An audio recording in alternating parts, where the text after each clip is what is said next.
Mas existem também doenças cerebrais, doenças de causas naturais. Interessante que algumas dessas doenças parece que são causadas propositalmente. Propositalmente são causadas aí.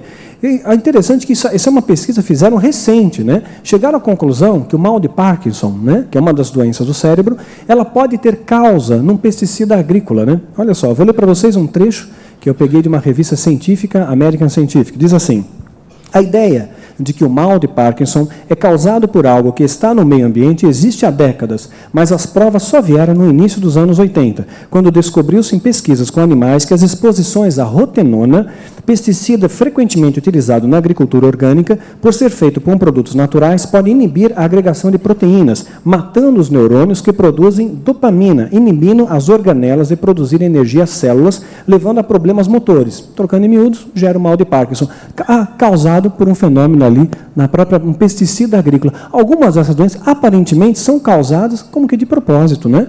Hoje nós estamos na era da depressão, mas isso começou gradativamente. Na década de 50, começaram a lançar ali os remédios para acalmar, né? Surgiram os barbitúricos, década de 50. Década de 60 surgiu os benzodiazepínicos. Começa agora a surgir os antidepressivos. E agora surgiu uma outra droga que tem, e o antidepressivo é a droga mais vendida em todo o mundo, mais vendida em todo o mundo. E aí tem um medicamento novo agora que combate a obesidade, que tem um efeito colateral terrível se você tomar junto com o antidepressivo. Pode te levar a suicídio. Então parece que tem alguma coisa acontecendo por trás aí de bastidores também. Mas existem também as causas naturais. Tem aquelas que aparentemente são causadas, né, por forças ocultas aí, e tem aquelas que também são de cunho natural. Falando das neuroses, existem vários tipos de neuroses. Falamos do TOC, do transtorno obsessivo compulsivo, e tem a distimia, que é síndrome do mau humor crônico, tem a depressão, bipolar, uma série de coisas, e também tem as fobias. As fobias é uma outra característica, é uma doença do cérebro. Então tem pessoas que têm medo de rato. Poxa, parece irracional, você tem medo de barata, mas esses bichos estão no bueiro, o bueiro tem sujeira, né? Tem contaminação, então pode te transmitir doença. Tem medo de cobra, né? Então a cobra ela tem cobras peçonhentas, venenosas, então você não sabe qual que não é, você, por uma reação de proteção, então é o medo que te protege. Medo de altura, poxa, se eu cair dali eu vou me espatelar. Então o medo te protege. Mas quando isso exacerba, né? De repente você tem medo de coisas assim aparentemente inofensivas, como nós vamos mostrar um filme para vocês, uma pessoa que tem medo de pena. Mostrava uma pena, assustado, uma pena, né? Outras pessoas têm medo de lagartixa, né?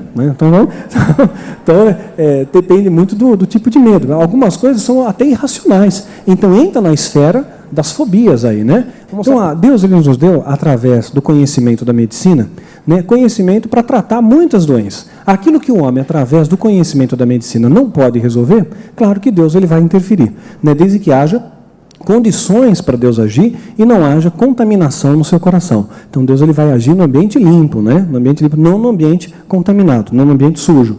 Outra coisa que nós vamos falar, mas então os demônios podem causar doença, mas nem toda doença vem de demônio, que fica claro aí, e lembrando que Deus pode curar todas as doenças. Mas e as possessões demoníacas? Existem alguns tipos de possessão demoníaca que podem ser confundidas com problemas mentais. Então existem, por exemplo, a epilepsia. Na Idade Média, achavam que não conheciam, né? O que era? Achavam que era uma possessão demoníaca, a epilepsia. Lembrando que demônios podem causar epilepsia também. Então, o quadro sintomático da epilepsia é muito semelhante a um quadro sintomático de uma possessão demoníaca. Aí alguém que está tendo um ataque epilético pode ser confundido com uma possessão demoníaca. Na Idade Média, o que eles faziam? Achavam que era demônio, faziam um furo no crânio para o demônio sair, né? Aí a pessoa morria, né? Faziam isso na Idade Média, era um método de eliminar o demônio, a pessoa morria depois, mas estava liberta, né, a ideia deles ali. Então, existem quadros de esquizofrenia, onde a pessoa tem alucinações, tal, muitas vezes são confundidos também com quadros ali espirituais, tal, onde a pessoa está vendo demônios, tal, mas são quadros da esquizofrenia. E qual é o divisor? Como é que nós vamos separar, então, o que é espiritual, o que é natural? Como é que nós vamos saber? O principal é o discernimento do Espírito Santo, nada substitui isso, é o discernimento do Espírito Santo. No entanto, algumas características nós podemos salientar aqui. A verdadeira canalização, possessão demoníaca, por exemplo. Existem muitas vezes possessão que é da alma. Eu lembro que uma vez um casal me chamou para visitar na casa deles, aí estava com a filha possessa. O demônio canalizava a menina lá. E Deus falou no meu coração, isso aqui não é demônio. Não é demônio, não. A menina é uma pré-adolescente, está precisando de atenção, está precisando de carinho, está precisando de cuidado dos pais. E é uma fase muito delicada, ela precisa do amor. Aí o que ela fez? Ela sublimava aquilo ali. Então ela simulava uma possessão demoníaca porque ela percebeu, é fruto do meio também, né? Percebeu por observação que quem era possesso por demônio recebia mais atenção, né? Recebia atenção.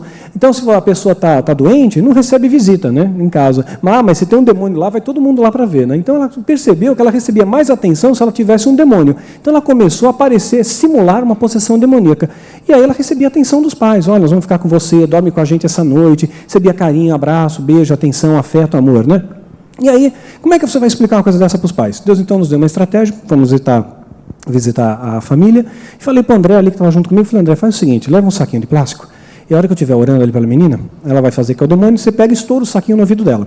Se fosse um demônio de verdade, o demônio nunca está sozinho, então sempre em grupos. Ele mesmo ia dar um susto no rapaz lá, ia estourar o saquinho na mão dele, né? Mas não era a alma, né? Então aí eu cheguei lá, a menina começou a simular um demônio. Isso aqui, Daniel, você é muito folgado, te pego na saída, tal, isso aqui na saída, já ameaçando, né? Aí tudo bem, né? Eu comecei a falar baixinho, Deus, tem misericórdia da tua filha, tal. Aí veio um rapaz lá, estourou o saquinho. Ela esqueceu que ela era um demônio, né? Tomou um susto e falou com a voz dela, ai que susto, né? Aí a casa caiu. Os pais olharam assim, viraram Simpson, né? Os olhos arregalados assim, sem saber o que fazer, né? E aí a menina lembrou, tem que ser demônio. Aí voltou a ser demônio, né? O demônio tomou susto, aí, tal, quer dizer, não adiantou nada, né? Ficou pior a emenda que o soneto ali, né? Como teve também o caso de um pastor amigo meu que falou que estava ministrando um congresso, aí manifestou um demônio. Sabe aquele demônio whisky? O escândalo. Lembra daquele show pirotécnico ali, né? O escândalo. Aí Deus falou no coração, isso aqui não é demônio, não é alma, a pessoa quer chamar atenção só, né? Aí como se vai? Aí os pastores orando, lá jejuando, ungindo de óleo, né? E aí ele foi lá e falou, não adianta você, essa caça de demônios é muito poderosa, só sai com choque. Eu trouxe equipamento de choque dos Estados Unidos, tem 5.000 volts, pega lá no carro, vamos dar um choquito pro demônio, né? Aí o rapaz ouviu, glória a Deus, estou liberto. Já na hora já estava liberto. Né? Então, muitas vezes é alma. Então, como é que nós vamos separar esse divisor? A Bíblia nos dá algumas pistas aí. Marcos 5,4. Pois, tendo sido muitas vezes preso com grilhões e cadeias, e as cadeias foram feitas por ele em pedaços, e os grilhões em migalhas, e ninguém podia subjugá-lo. Foi um demoniado aqui, o gadareno, que então uma força muito grande, uma força exacerbada, uma das características de uma verdadeira canalização demoníaca. Força muito grande, um ponto. Outro ponto, vai falar línguas que não conhece, mas não é falar... Eu tive muito contato com a comunidade chinesa. Quando eu era adolescente, fazia arte marcial, me achava que é só de anel ali, né? Hoje não pratico mais, não preciso disso. É rema para a minha vida. Mas eu aprendi algumas palavras em mandarim. Não falo fluentemente, claro que não. Falo umas palavras ou outras. Então, falar uma palavra ou outra não quer dizer uma canalização, mas fala fluentemente. Como uma ocasião que nós estávamos ministrando um seminário, né, uma jovem ficou possessa ali, rapidamente eu olhei, muita força, né, várias pessoas segurando, falando fluentemente aramaico, eu entendi algumas palavras, olhando com muito ódio, a pupila dilata, né, sem dilatação de pupila, os músculos da face, você não tem controle sobre certos músculos da face. Então, uma canalização genuína, esses músculos são repuxados, muda completamente o semblante ali, né? Eu vi, era um demônio de verdade. Eu falei, mas esse demônio vai dar confusão aqui, né? Era a primeira vez que eu tinha visto a manifestação demoníaca, foi bem no começo do ministério, né? Estava vendo manifestação na Irmandade, no satanismo, manifestações austeras, né? Ali não, estava aquela manifestação escandalosa, tal, aquele show, né? E eu peguei e falei, os pastores resolvem isso, né? Aí eu deixei isso, de repente vem alguém, missionário, o demônio. O demônio. O demônio. Não sabia o que fazer, gente. A vontade que eu tinha de pedir com educação, o senhor demônio, você pode abandonar o recinto, está atrapalhando o andamento? Não sabia o que fazer. Mas quando você não sabe o que fazer, Deus pode te usar mais ainda. Eu falei, Deus, o que eu faço? Deus falou, unge tua mão com óleo, e não vai ser sua mão a tocar essa vez, vai ser minha mão através da sua mão. Peguei, ungi e falei a primeira coisa que o Espírito Santo colocou no meu coração. Falei, Deus, enche essa vida com o seu amor. Uma vida cheia do amor de Deus não tem espaço para o capeta, né? Aí a mulher caiu liberta, começou a chorar, glória a Deus, eu estou liberta. Eu comecei a chorar, glória a Deus, funcionou, né? Mas enfim, as características são essas, vai ter dilatação de pupila, repuxa os membros. E uma outra coisa, isso é importante, e aqui eu faço um apêndice antes. Deus não faz acepção de pessoas, não faz. Deus escolheu Pedro, o rústico pescador, e escolheu Paulo, o erudito. Então Deus não faz acepção. Deus pode usar todos nós, inclusive Ele usa mais ainda os mais simples, usa os pequenos para confundir os grandes, os fracos, né, as que não são para os confundir os que são. Então Deus ele vai usar especialmente os mais humildes, né? A Bíblia deixa claro isso também. Então Deus não faz acepção. Mas o demônio, quando ele se manifesta, ele tem a intenção de manifestar de uma forma a causar uma intimidação em você. Ele tem que tentar te intimidar. E você há de convir que se ele falar, por exemplo, português errado, não é muito intimidatório, né? Então, uma canalização do tipo, demônio, o que você está fazendo nessa vida? Nós vai fazer cair da bicicleta, bater com a cabeça. Isso não é muito intimidatório, né? Então, Deus não faz acepção, né? Mas a canalização verdadeira não vai ter essa característica, né? A gente vê às vezes, e não perca tempo em bater papo com o demônio. Demônio, o inferno está muito quente, aí como é que está? Não perca tempo. A gente pega texto fora de contexto para fazer pretexto. Jesus perguntou o nome lá para o endemoniado, e ele falou que era legião. Ele não disse o nome, ele falou que era legião. Seria nos dias de hoje como multidão, somos muitos. Né? Ele não falou, meu nome é fulano, tem fulano, beltrano, ciclano, aqui, ele não deu isso. Não somos muitos, somos multidão nos dias de hoje, né? Uma legião romana tinha 6.000 homens, então poderia se inferir, então que tinham 6.000 demônios naquela vida. Essa pergunta nos traz o ensinamento, né? Que muitos demônios podem habitar ali a mesma pessoa, podem canalizar a mesma vida, que não dá pretexto para você ficar batendo papo com o demônio ali, né? Você vê tem entrevista com o demônio aí e tal, isso aqui, então isso aí não perca tempo com essas coisas ali, né? Agora, o Espírito Santo que habita em você, que habita em mim, vai te dar discernimento e você vai saber separar exatamente, embora tenha algumas características físicas, o imprescindível é que o Espírito Santo vai te dar. Então você vai saber quando aquilo ali é demoníaco e quando não é demoníaco.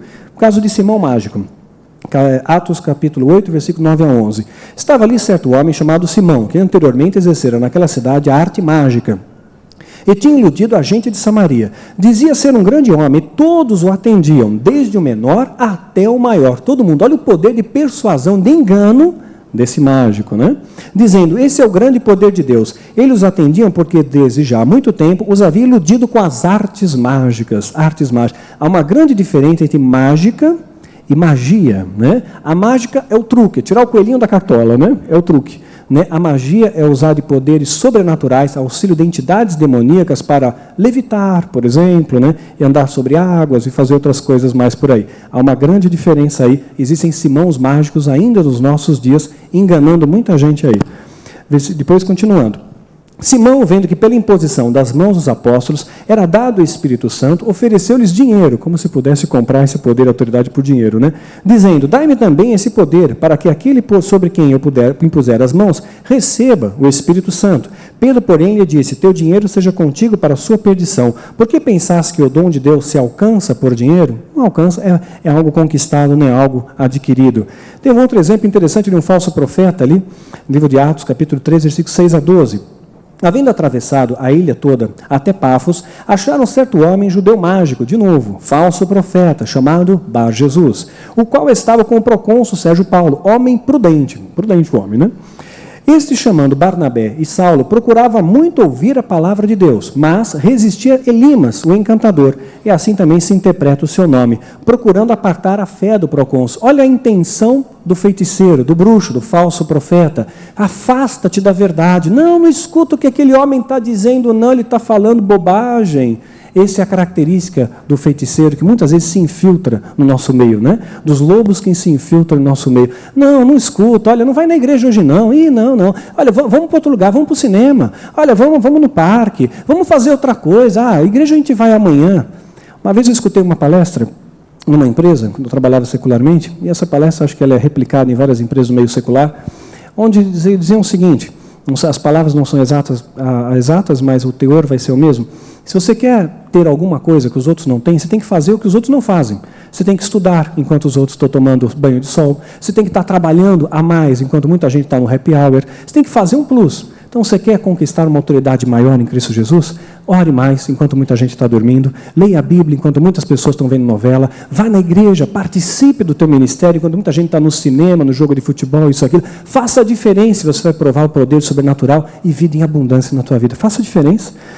Queria apartar ali da verdade.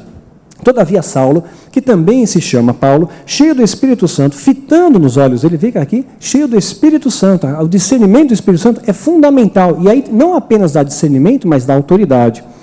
Disse, ó filho do diabo, cheio de todo engano, de toda malícia, inimigo de toda justiça, não cessarás de perturbar os retos caminhos do Senhor? Agora a mão do Senhor está contra ti, e ficará cego, sem ver o sol por algum tempo. No mesmo instante caiu sobre ele uma névoa e trevas, e ele andando à roda buscava quem o seguisse, quem o guiasse pela mão. Então o procônsul, vendo o que havia acontecido, creu, maravilhado na doutrina do Senhor. Nós vamos ver muitos exemplos, isso na Bíblia, de falsos profetas que promovem engano e conseguiram enganar muita gente. Mas através do discernimento do Espírito Santo, aí Paulo muitas vezes acabou trazendo à tona, né, aquilo que estava escondido. Então é o Espírito Santo que vai fazer a diferença. E as doenças de causas naturais e espirituais? Vamos separar isso? Vamos buscar então a ajuda de Lucas. Lucas foi médico. Temos Lucas, vem de Loukas, quer dizer, o iluminador, do grego. Lucas escreveu não apenas o livro de Lucas, né, mas também o Evangelho de Lucas, também o livro de Atos, entre 60 e 80 depois de Cristo. Lucas foi médico, né, a Bíblia deixa características disso, em Colossenses 4,14, sauda-vos Lucas, o médico, amado, e Demas. Segundo alguns historiadores, Lucas foi amigo de Paulo, talvez até mesmo antes da sua conversão, provavelmente foram alunos da mesma universidade de Tarso, segundo historiadores como Eusébio. Lucas vai viver 84 anos e vai falecer na Boécia, na Grécia. Lucas vai separar muito bem as coisas aqui. Caso da mulher defeituosa, Lucas 13, 10 a 17. Estava ali uma mulher que tinha um espírito de enfermidade, havia 18 anos, e andava curvada, e não podia de modo algum endireitar-se. Vendo a Jesus, chamou-a para si e lhe disse, mulher, estás livre de tua enfermidade. Então ele pôs as mãos sobre ela, e logo ela se endireitou e glorificava a Deus. Ou seja, deixa claro que havia uma característica, o espírito de enfermidade, havia uma entidade que causava aquilo. É claro, os fariseus reclamam e Jesus contra-ataca. E não convinha soltar dessa prisão no dia de sábado, essa filha de Abraão, no qual 18 anos Satanás havia presa, ela estava debaixo de uma sentença de maldição, 18 anos ali. Causa espiritual. Um outro exemplo de causa natural. Um homem que sofria de hidropisia, Lucas 14, de 1 a 6. Né? Era sábado, dessa vez os fariseus não reclamam, mas hidropisia é uma doença de causa natural. Não menciona o texto aqui que era uma causa espiritual. Apenas a título de informação, né? Pegamos aqui a definição no compêndio médico da hidropisia. É um acúmulo anormal do fluido seroso dos tecidos do corpo em uma de suas cavidades, sobretudo o abdômen. Uma de suas causas pode ser a cirrose hepática. O caso dos 10 leprosos. Vieram ali para Jesus. Jesus cura os 10. Um só volta e agradece. Esse recebeu algo além da cura. Recebeu a salvação também. Algo além da cura. A inferência pessoal minha.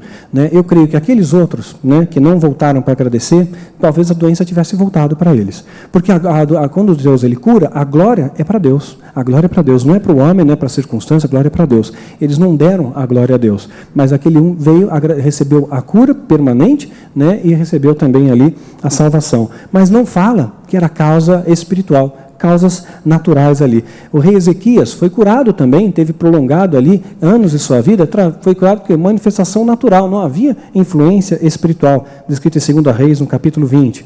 Lucas capítulo 8, versículo 2. Também algumas mulheres que haviam sido curadas de espíritos malignos e de enfermidades. Vê que ele separa? Espíritos malignos e de enfermidades. Então, causas espirituais e causas naturais.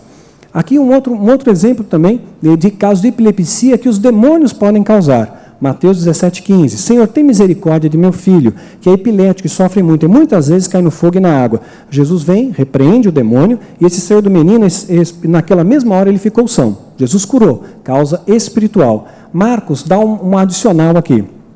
No capítulo 9, versículo 17 a 26, vai contar a mesma história, mas ele adiciona algo além aqui. No final, quando o menino ele foi liberto, ele fica como morto no chão. E os fariseus dizem, lá, as pessoas, o povo dizendo, lá, morreu, olha só o que Jesus fez, matou. Sabe, é impressionante como as pessoas gostam de reclamar, né? Não se preocupe com o que dizem, querido. Se preocupe em agradar a Deus. Porque isso aconteceu com Jesus também. Olha o que Jesus disse ali aos fariseus, Lucas 33, 34. Pois veio João Batista, que não come pão, nem bebia vinho, e dizeis, tem demônio, já vão reclamar de João Batista. Veio o Filho do Homem, que come e bebe, e dizeis, eis aí um comilão e bebedor de vinho, amigo de cobradores de impostos e dos pecadores. Quer dizer, não tem jeito, né? Nem que tem que importa agradar a Deus acima de todas as coisas.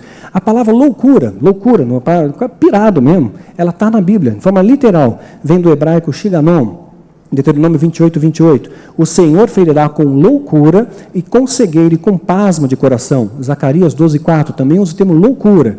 Naquele dia, diz o Senhor, ferirei de pânico todos os cavalos e loucura os cavaleiros. E o termo loucura, ele vai essa questão vem de lunático, né?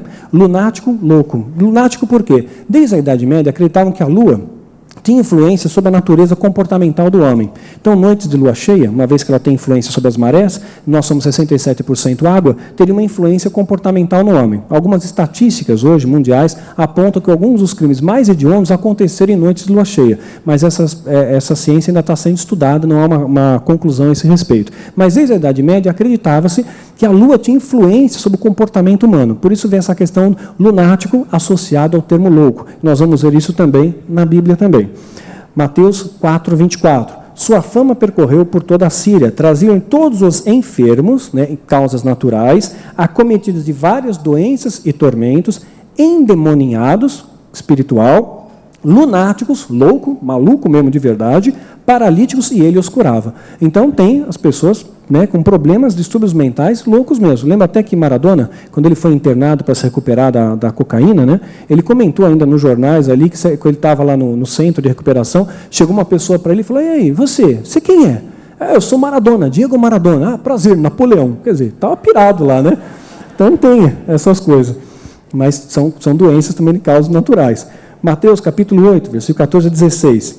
Entrando Jesus na casa de Pedro, aqui caso natural, viu a sogra desse que estava de cama e com febre, tocou-lhe a mão, e a febre deixou, e ela se levantou e o servia. Chegada a tarde, trouxeram-lhe muitos endemoniados, e com ele sua palavra expulsou todos e curou todos os enfermos. Mais uma vez separou, enfermos e endemoniados. Então existem causas naturais, doenças causas naturais, doenças e causas espirituais, no entanto, Jesus cura todas, desde que haja condições para isso. Até aqui, até uma posição teológica, falta sustentação bíblica para afirmarmos isso, mas diz que depois que aconteceu essa questão de Jesus curar a sogra de Pedro, eles tiveram uma certa inimizade depois disso, e isso veio a culminar com Pedro negando a Jesus 3 vezes, né? Então, mas isso falta sustentação teológica para isso, né? Então, só para manter vocês acordados aí. Uma pessoa falou o seguinte para mim, Daniel, você já reparou uma coisa? Que a maçonaria preserva os seus segredos muito bem, até nos dias de hoje. Sabe, só teve um livro que descortinou os segredos da maçonaria, que foi lá o Outro Lado da Luz, né? Acho que na época editado pela editora Luz e Vida. Você reparou, sabe qual é o segredo? Eu falei, pensei, não sei. Qual é? Repararam uma coisa, maçonaria não aceita mulher. Imagina só se tivesse mulher lá. Olha, menina, você não sabe o babado da loja ontem e tal. E aí, acabava o segredo. Que as mulheres falam um pouquinho mais mesmo, né? Segundo estatísticas, 25 mil palavras por dia as mulheres falam, né? 25 palavras, falam bastante, né? Alguém disse para mim também que as mulheres talvez demorem um pouco a chegar aos céus, demorem um pouco, que Apocalipse 8:1 diz que durante cerca de meia hora houve silêncio nos céus, elas não tinham chegado ainda. Enfim, Deus ele pode trazer curas emocionais, curas físicas para você, pode expulsar demônios, mas também pode promover cura emocional na sua vida. Veja só a cura emocional que aconteceu com Moisés. Moisés, ele tinha dificuldade para falar. Reparem nisso, ele tinha dificuldade para falar. Quando Deus manda ele cumprir a sua missão de ser libertador do povo cativo no Egito, ele quer dizer, Deus, eu não sou eloquente, eu não sei falar direito. Por quê? Alguns teólogos chegam a conjecturar que talvez ele fosse gago. Mas olha só, desde pequeno, ele foi escondido, com 3 meses, né? Durante 3 meses ele foi escondido, Êxodo 2:2. Vendo que ele era formoso, escondeu por 3 meses. Escondeu um bebê por 3 meses. Agora imagine esconder um bebê. Crianças choram, né? O choro dele foi sufocado. Promoveu muitos traumas, se instalam na infância. Isso a psicologia, a psicanálise prova com ampla quantidade de dados e estatísticas aí. Muitos traumas se instalam na infância. Então, tampou a boca, né? Teve dificuldade para falar. Gerou aquilo no futuro. Ele tinha um trauma ali. Mas ele foi aculturado no Egito. Atos 7:22. Moisés foi instruído em toda a ciência dos egípcios e era poderoso em palavras e obras. Foi culturado no Egito. Tanto é que as donzelas em Midian Quando o encontram no poço, pois que ele partiu ali do Egito, o confundem com o egípcio, né? Êxodo 2,19. Responderam elas: um egípcio nos livrou das mãos dos pastores e ainda tirou água para nós e deu de beber ao rebanho. Ou seja, dos pastores, plural. Moisés certamente conhecia também a arte de guerra, né? Era um egípcio ali com toda a palavra, né? No entanto, em um dado momento, ele descobre que ele estava no lugar errado. Ele vê ali um egípcio batendo ali no hebreu, ele vai, mata ali o soldado e foge para o deserto. Fugiu. Você para pensar, ele fugiu, ele conhecia os perigos do deserto.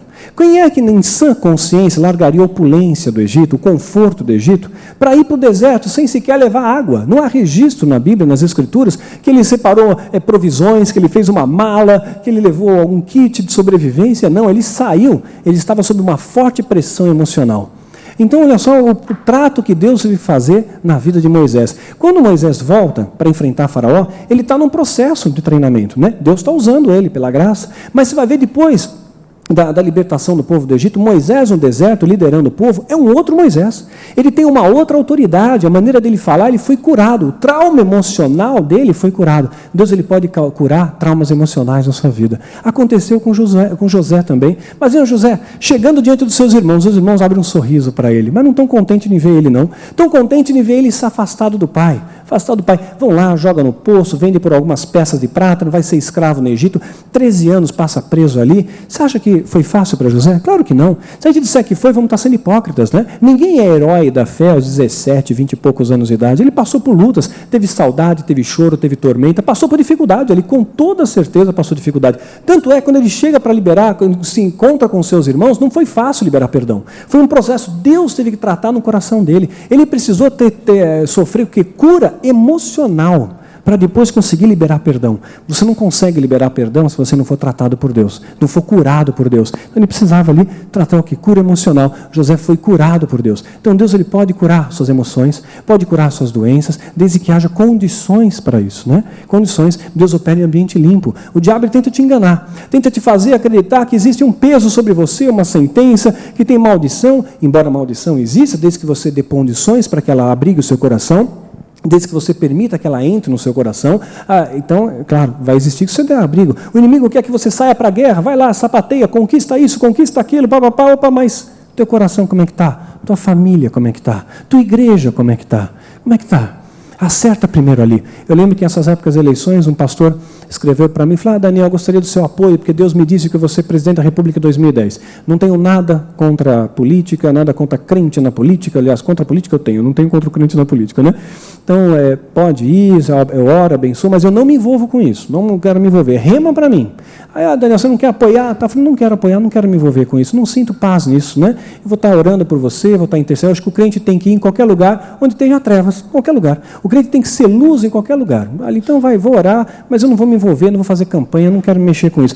Então a gente também não vai dar oferta. Então não é oferta, é propina, né? E esse tipo de proposta aparece quando você abre a geladeira só para receber um arzinho gelado.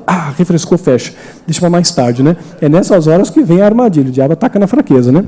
Aí desses daí que me procuraram, mais de 10 procuraram, e falei, alguma coisa está errada, só tem uma vaga, como é que 10 então vão ser candidatos, né? Alguma coisa está errada ali, alguém não escutou o que Deus disse. Mas desses 10, 2 eu conheci um pouco melhor, eu falei, olha pastor, você está com problema na sua casa, você adulterou tua esposa, teu filho está nas drogas, sabe, restaura tua casa para Jesus. Como é que você quer restaurar 190 milhões de brasileiros, você não restaurou tua casa para Jesus? Cuida da tua casa primeiro, ali é teu campo de guerra, começa ali pela tua casa.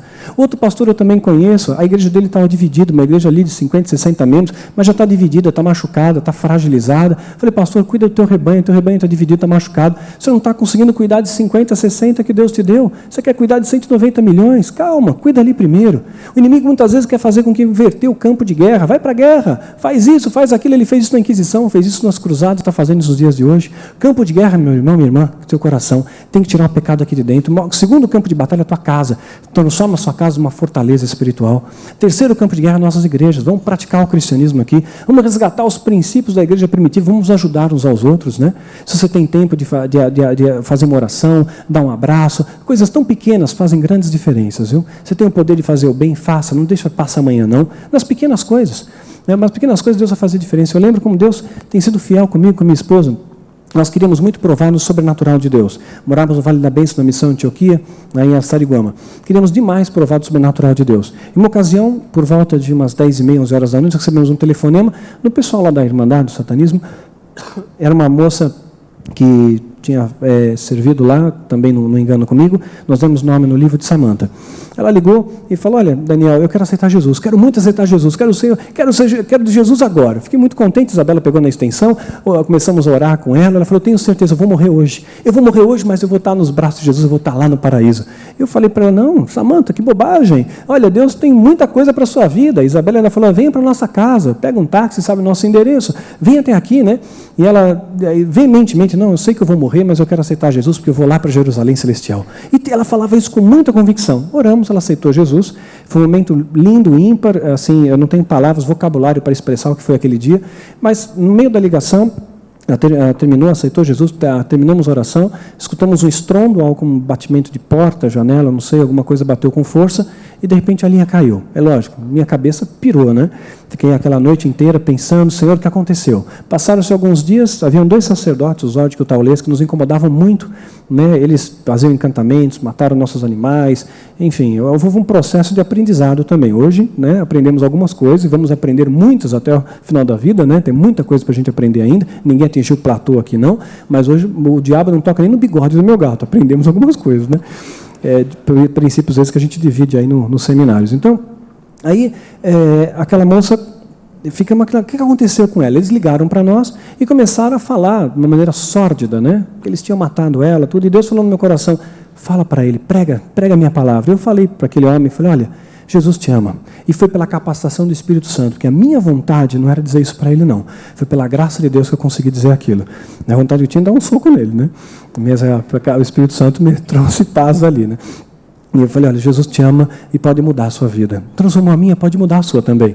E ele falou para mim, olha, nós vamos matar você. Tem dia e hora ali, nós vamos acabar com você. E fiquei muito assustado com aquilo. Né? Não vou dizer que não fiquei assustado, tive muito medo.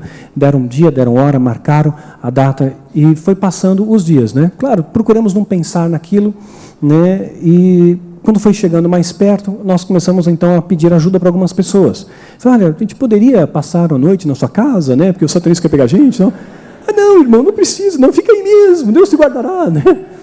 Hoje eu vejo dessa maneira, Deus estava me ensinando a depender dele, não depender das pessoas, das circunstâncias, depender somente de Jesus, né? É um momento de caverna, de deserto, é ali que você cresce, é um momento de cruz. E aí eu fiz o inverso, convidava pessoas para vir em casa. Aí você não quer ficar em casa? Não, nesse dia especificamente não, nesse dia não sinto paz nesse dia na sua casa. Aí chegou o dia, fui com a minha esposa, fomos lá na missão Antioquia, fomos no culto, o pastor Jonathan, um homem de Deus, mas ele não estava lá ministrando naquele dia. Havia uma outra pessoa convidada, não sei, nunca tinha visto aquela pessoa. O culto estava um pouco bagunçado ali, um papelzinho, aviãozinho, parecia uma sala de colegial, não estava legal ali.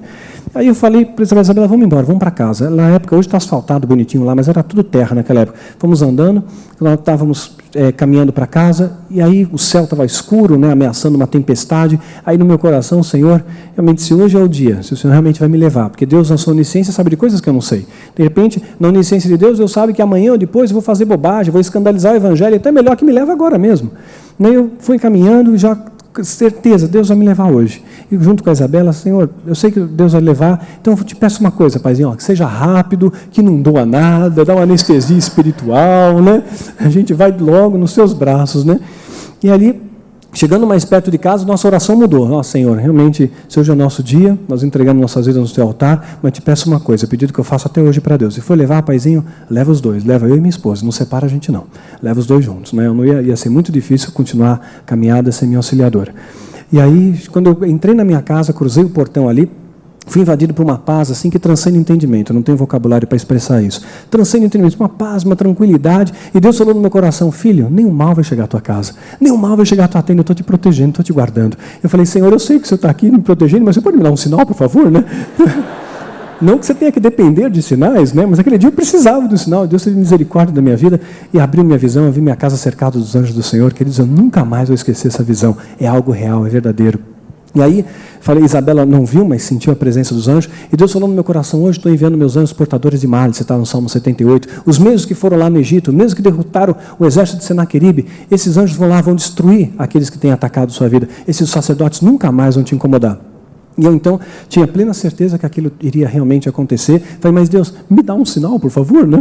Aí, mais ou menos 1h30 da manhã, Deus falou, está consumado, né? Eles nunca mais vão te incomodar. E colocou no meu coração que havia sido um acidente de carro. Na manhã do dia seguinte, eu entrei em contato com um amigo meu da Polícia de Trânsito e procurei saber, eu sabia o nome verdadeiro deles, a região, o carro que provavelmente eles estariam utilizando, era um veículo que eles tinham simpatia, carro importado.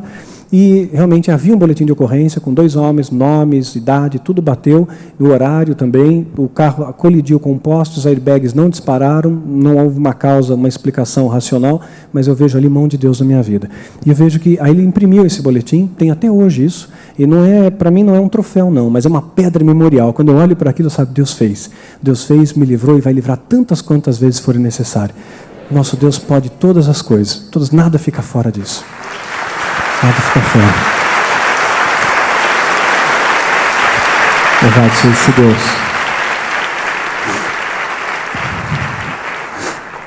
Jesus, ele sempre curou as pessoas.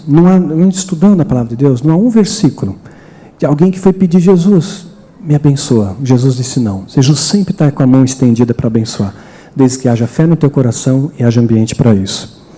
Mateus, capítulo 12, versículo 14 e 15. Os fariseus, tendo saído, formaram conselho contra ele para o matar Jesus. Jesus, sabendo disso, retirou-se dali e acompanharam grandes multidões, e ele curou todas. Mas o segredo para você ser curado é começar pelo teu coração. Começa de dentro para fora, né?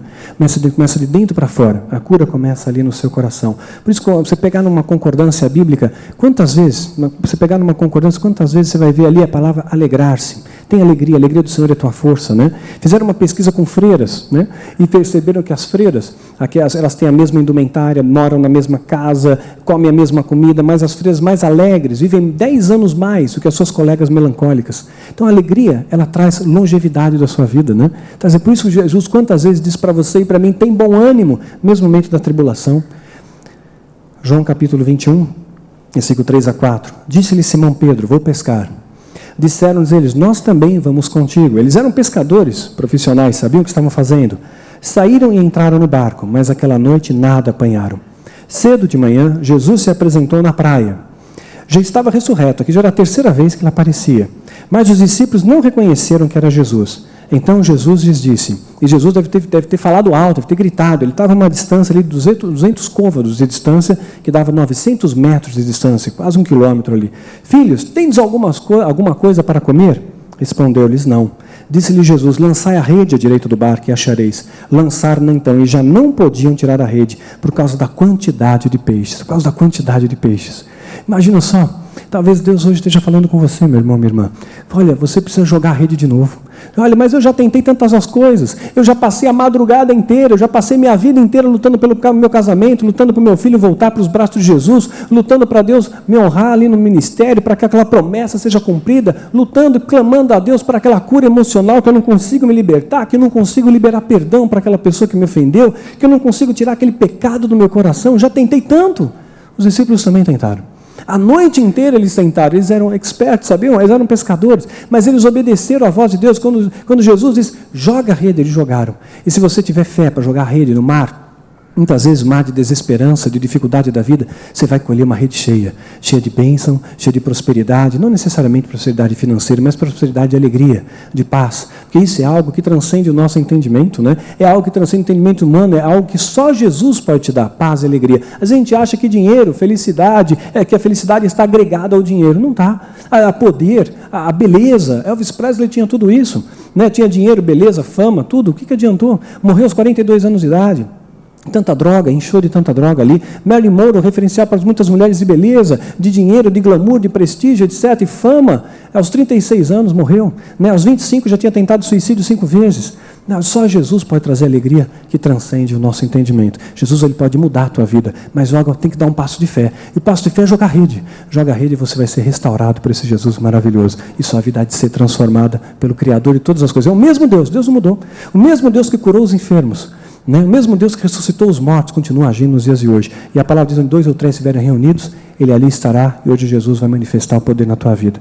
Quero chamar o irmão que ministra o teclado para vir à frente, quando estiver sendo ministrado, que Deus adestre seus dedos. Quero dividir com vocês a parte mais importante desse seminário. Lucas 7, de 11 a 17. Logo depois, Jesus foi a uma cidade chamada Naim, e com ele iam muitos de seus discípulos, e uma grande multidão. Uma comitiva de vida, uma grande multidão com Jesus, comitiva de vida. Quando chegou perto da porta da cidade, levava um defunto, filho único de sua mãe, que era viúva. E com ela ia uma grande multidão na cidade, uma comitiva de morte. Sabe quando você está sentindo-se morto, e você tem um encontro com o autor da vida, você ressuscita, né? Vendo o Senhor, sentiu grande compaixão por ela, e lhes disse: não chores. Chegando-se, tocou o esquife, e parando os que os levaram, disse: jovem, a ti te digo, levanta-te. O defunto assentou-se e começou a falar, e Jesus o entregou à mãe dele. Coisa maravilhosa isso. Comitiva de vida, quando entra em contato com comitiva de morte. Sabe, se a sua vida estiver passando por um momento de morte, morte na fé, morte de esperança, morte de alegria, Jesus é o autor da vida. Você tem um encontro de um autor da vida, você vai ter vida em abundância. Vida em abundância significa alegria plena. Você ter alegria mesmo no momento da tribulação, ter alegria no momento da dor. Você saber que, Senhor, eu tudo posso naquele que me fortalece. E esse tudo posso naquele que me fortalece, significa que você pode fazer todas as coisas. Quando você estiver debaixo da morte, estiver se sentindo que seu casamento está morrendo, que a tua esperança está morrendo, tua alegria está morrendo, tua alegria de viver está secando. Quando você tem contato com o autor da vida, Ele transforma a tua vida. Transformou a minha, é capaz de transformar a sua também. Houve um momento que eu sinceramente achei que para a minha vida não ia ter mais jeito. Mas para Jesus sempre tem jeito.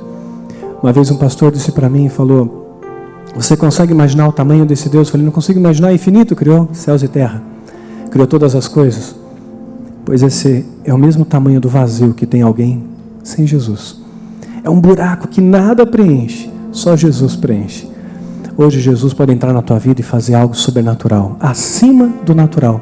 Porque o natural os homens fazem, a ciência faz, mas o sobrenatural é Deus que faz. O sobrenatural é de transformar a sua vida, de fazer algo novo, de fazer com que ressuscite a fé, a alegria, que a partir de hoje a chama da fé seja acesa novamente no seu coração. Que Jesus te abençoe de uma forma grandemente, que esse seminário, embora compactado, resumido, tenha deixado aí no seu coração uma semente que vai florescer para o reino de Deus, a 10 por 1. E que você seja abençoado por onde quer que você for. Você é bendito ao entrar, bendito ao sair. Onde pisa a planta de seus pés é terra santa. Tudo aquilo que você tocar vai ser abençoado, porque as bênçãos do Senhor vão te seguir. É isso que a Bíblia diz para você. E é isso que vai acontecer na tua vida, a partir desse dia, quando você abrir seu coração para Jesus. Recebe esse Deus maravilhoso.